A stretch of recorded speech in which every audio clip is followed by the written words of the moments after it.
जल्दी बाबू। आरती, जाओ बच्चों को भूख लगी होगी, खाने पीने का इंतजाम करो, जल्दी जाओ।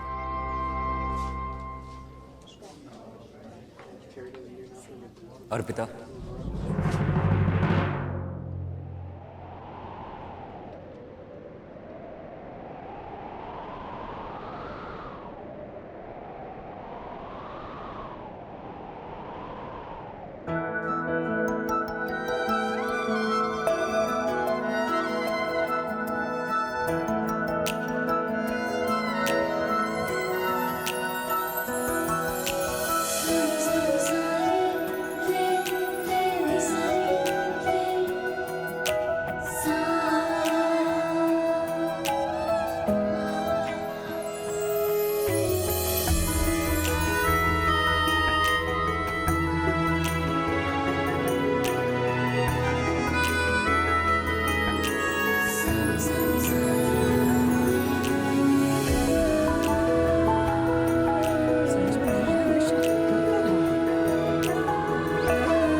यश जी मम्मी, जाओ यहां से।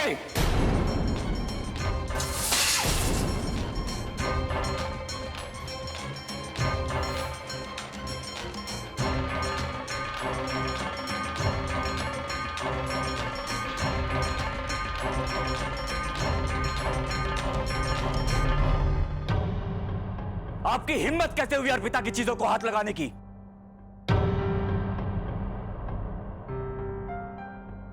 आपकी हिम्मत कैसे हुई अर्पिता की चीजों को हाथ लगाने की?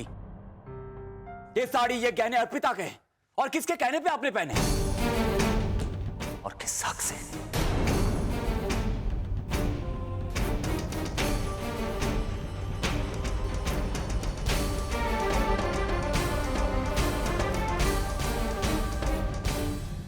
यश,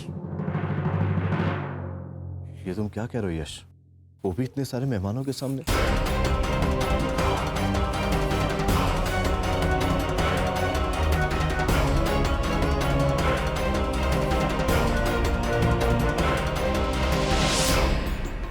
आप जानते हैं, अर्पिता की किसी भी चीज को कोई भी हाथ लगाए, ये मुझे बिल्कुल पसंद नहीं। यश, कुछ तो ख्याल रखो। आपको क्या लगा आप अर्पिता का रूप ले लेंगी तो अर्पिता बन जाएंगी? कभी नहीं आरती जी, आप अर्पिता कभी नहीं बन सकती, समझिए आप।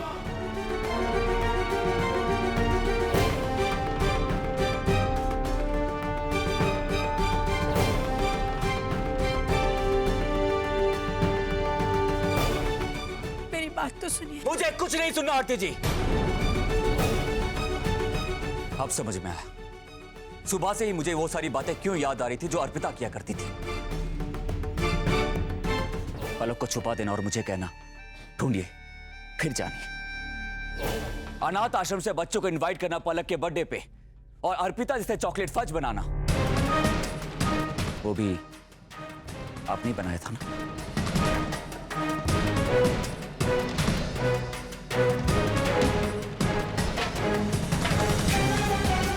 आज की ही बात नहीं आरती जी, पिछले कुछ दिनों से ही आपकी ये कोशिश चल रही थी, जिसे मैं आज तक इत्तेफाक समझता रहा।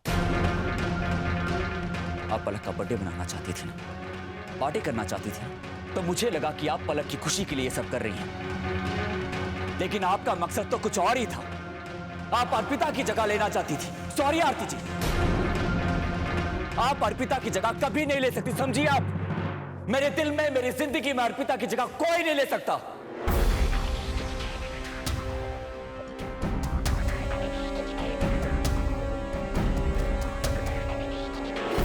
और मैंने शादी के ही दिन आपको साफ साफ कह दिया था, मैं ये शादी अपने बच्चों के लिए कर रहा हूं, अपनी खुशी के लिए नहीं कर रहा हूं। और शायद आपने भी ऐसे ही कुछ कहा था ना, याद है आपको?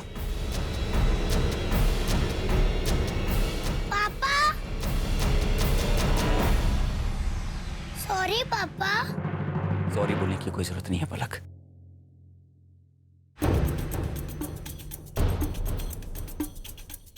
ये आरती जी है, अर्पिता नहीं है। और आप सभी लोग ध्यान से सुन लीजिए, ये आरती जी है, अर्पिता नहीं है। आरती जी है ये।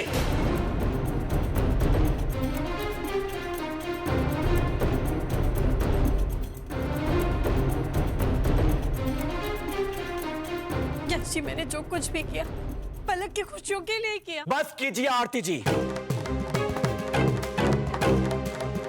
पलक मेरी बेटी है, मुझे उसकी खुशियों की परवाह है। मैं उसका बर्थडे मनाना चाहता था, लेकिन वो हमेशा मना कर देती थी। पापा, मेरे वजह से आपको गुस्सा आया ना?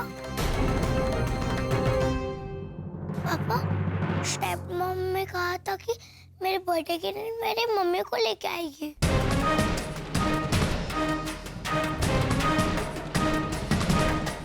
इसलिए मैं बर्थडे पार्टी के लिए मान गई। आपको बुरा लगा ना? सॉरी पापा।